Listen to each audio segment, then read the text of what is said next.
Every year, every team in the NFL has some make it or break it year type players. Players that in that coming season, they have to show the team that they're worth a spot on the roster. Sometimes it's performance based, other times it's health based. And with the Texans, well, they're no different from any other team. They also have some of these make it or break it year type players. Now, some of them are, not as important. Others are really, really important, I feel like. And, some of these you're going to, agree with me. Some of these you might not. And one of these guys that I did not put on the list, and I've actually seen Texans fans kind of putting this guy on the list, is J.J. Watt. I don't think the Texans cut J.J. Watt even if he gets hurt. Like, they're not going to cut him. I just do not see it. If he gets hurt again, then I think he takes a pay cut. But I just don't see the Texans repeating the same mistake that they made with Andre Johnson all over again and, letting one of these guys that was the face of the franchise for a very good while. And, honestly, they should have played their whole career in Houston. Andre Johnson should have played his whole career here in Houston. And they let him go, and I feel like they don't want to repeat that same mistake with J.J. Watt. Yes, if Watt gets hurt again, they might make him take a pay cut. They probably will make him take a pay cut, and Watt will probably willingly take that pay cut to stay on the team and, play his whole career here in Houston and retire as a Texan eventually, a few years down the line. So J.J. Watt, I do not think he's a make it or break it year type player, even though his injuries are very, very concerning. Now, play-wise, J.J. Watt has definitely lost a step. He's still a dominant player, but, you can see it. The dude is a step too slow. Like, back then, he'd get a sack. Well, now he just barely misses that sack. If you go back and watch him, yes, he's still disruptive, but to say he's still the same guy would just be, dumb. He is not the same guy who he was in 2012, 2013, 2014, 2015, 2016. He's not that guy no more. He's definitely lost a step, so to expect J.J. Watt to get 20 sacks again, unrealistic. The most sacks he'll probably get is 14. And that's might be pushing it too hard. Maybe 12 is more realistic. But 20 sacks, I just do not see it. Anyways, now moving on to the guys that are actually on my list, I'm going to start from the bottom. And that is Mr. Duke Ejiofor. I think Duke Ejiofor makes the team. But see, the issue with Duke Ejiofor, he definitely has talent. 2 years ago or 3 years ago, when he was a rookie, I remember him going up against Mitchell Schwartz in preseason week 1 against the Chiefs. Yes, it was preseason. I understand that, but Mitchell Schwartz, he's been regarded as one of the best right tackles in the NFL. And Duke Ejiofor in preseason, he completely made Mitchell Schwartz look like a joke. And ever since then, I haven't viewed Mitchell Schwartz the same way. I really haven't. People say Mitchell Schwartz is the best right tackle in the NFL. I'm if Duke Ejiofor did that to him, 3 years ago, I don't think he is all that great. I'd rather take Ryan Ramczyk or Lane Johnson. Because keep in mind, at that point, Duke Ejiofor was a rookie. So, yeah, no. Mitchell Schwartz, yeah, he's good. But, Duke Ejiofor, he has flashed plenty of potential. But with him, his concern is health. He has to stay healthy, or else he's off the team. He won't be on the team for the foreseeable future. This is his year. He has to stay healthy. If he can't, then his career might be over because, this guy's been hurt every single year. Has he even at any point made the 53-man roster? I feel like he always gets hurt in preseason or, in the offseason. I really don't remember. I think he got IR stats his rookie year. I really don't remember, his injury history too much, but my point is, he hasn't played, he's shown a lot of flashes, so he has to stay healthy this year. He absolutely has to. Now, the next guy on my list is actually two guys. I'm kind of putting them together. Is Jordan Akins and Jordan Thomas. Jordan Thomas, he showed flashes his rookie year, and, he was hurt his second year, so I think this year is a make it or break it year for him. And Jordan Akins, he was a third round pick, and he hasn't really showed much. Like, in my opinion, like I do not find anything impressive about Jordan Akins. I really don't. So I feel like this year is a make it or break it year for both Jordans, and that's if Jordan Thomas even makes a team, because I do have him off the team in this upcoming season. I don't think he makes it. I mean, I hope he makes it, because I do think he has more potential than Jordan Thomas, but I mean, by the looks of it, O'Brien likes Akins more than Thomas, so I don't know what's going to happen there. Now, the next guy on my list, you guys probably knew this guy was coming, Dylan Cole. Dylan Cole is a very good inside linebacker for us.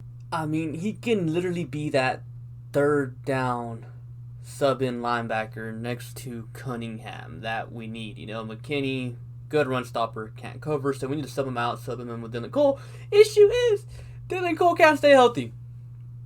I mean, definitely healthier than Duke Ejiofor, because, like, Dylan Cole's actually been out there, has played regular season game for us, and he's performed quite well. I mean, he's fast, athletic player.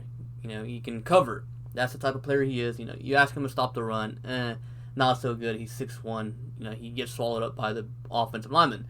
But he can definitely help us out in pass coverage. But he can stay healthy, and I do think this is his contract year. So if Dylan Cole can't stay healthy this year, then the Texans are probably going to look in a different direction for inside linebacker depth. So, yeah, Dylan Cole, definitely a player on the make it or break it year list.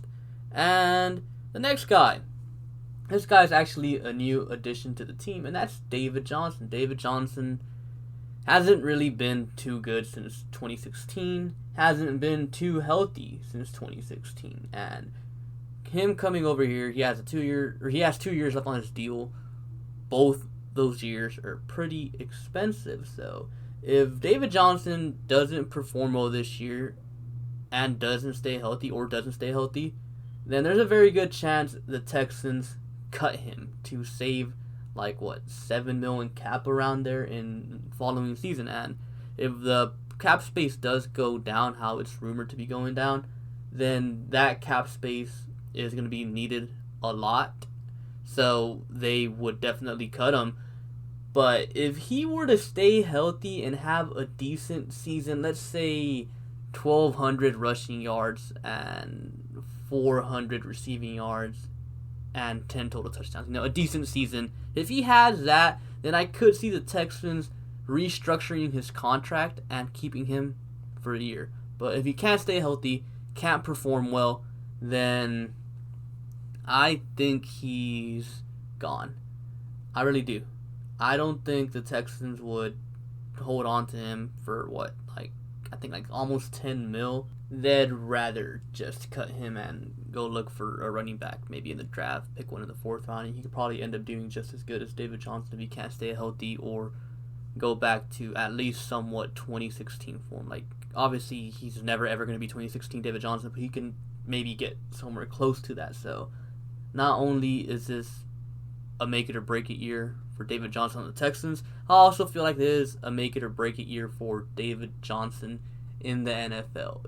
If he doesn't perform this year, doesn't stay healthy this year, I think we could see David Johnson out of the league here pretty soon. And now for the last guy on my list, and I'm pretty sure you guys knew he was coming.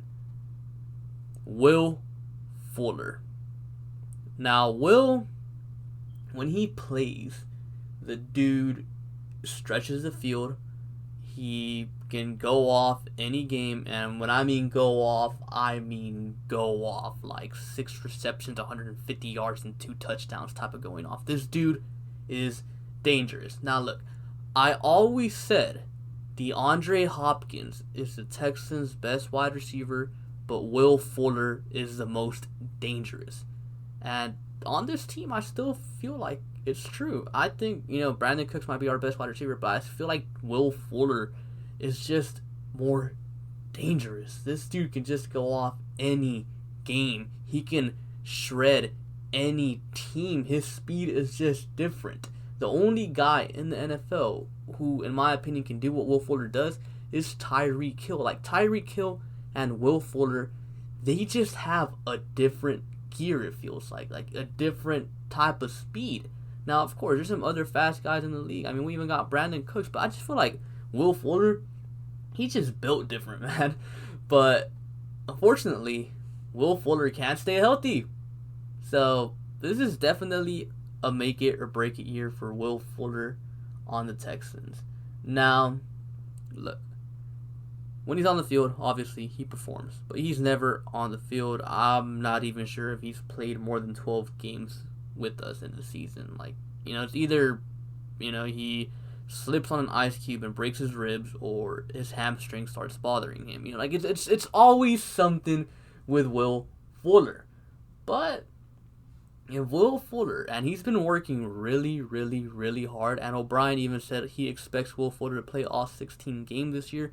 Deshaun Watson said that Will Fuller can be one of the best wide receivers in the NFL this year, that he's been working extremely hard, and he has. He cut his dreads, he's bulked up, so maybe Will Fuller does stay healthy. Now look, for me, with Will Fuller, there is two primary scenarios. Scenario one, Will Fuller finally stays healthy. What we've all been asking for. Will Fuller stays healthy.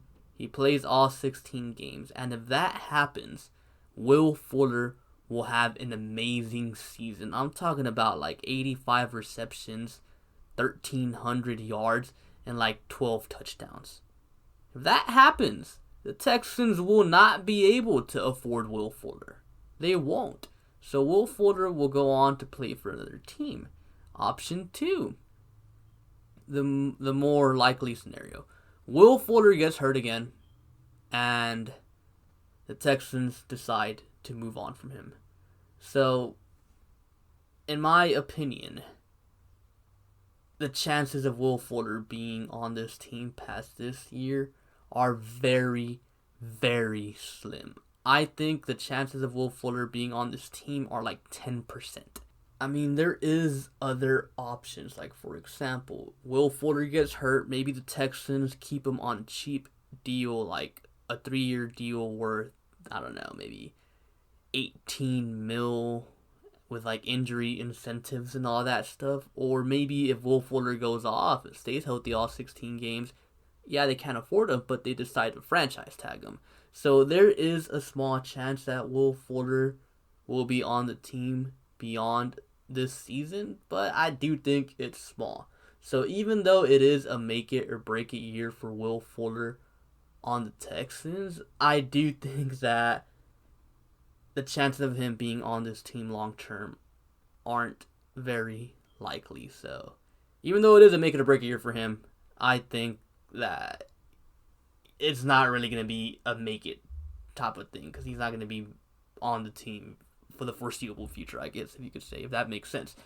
But yeah, anyways, that's all I have for you guys for today. Comment down below any players that you guys think I missed that are also make it or break it year type players. And yeah, be sure to like and subscribe. Thank you for watching, and I'll catch you guys later. Peace.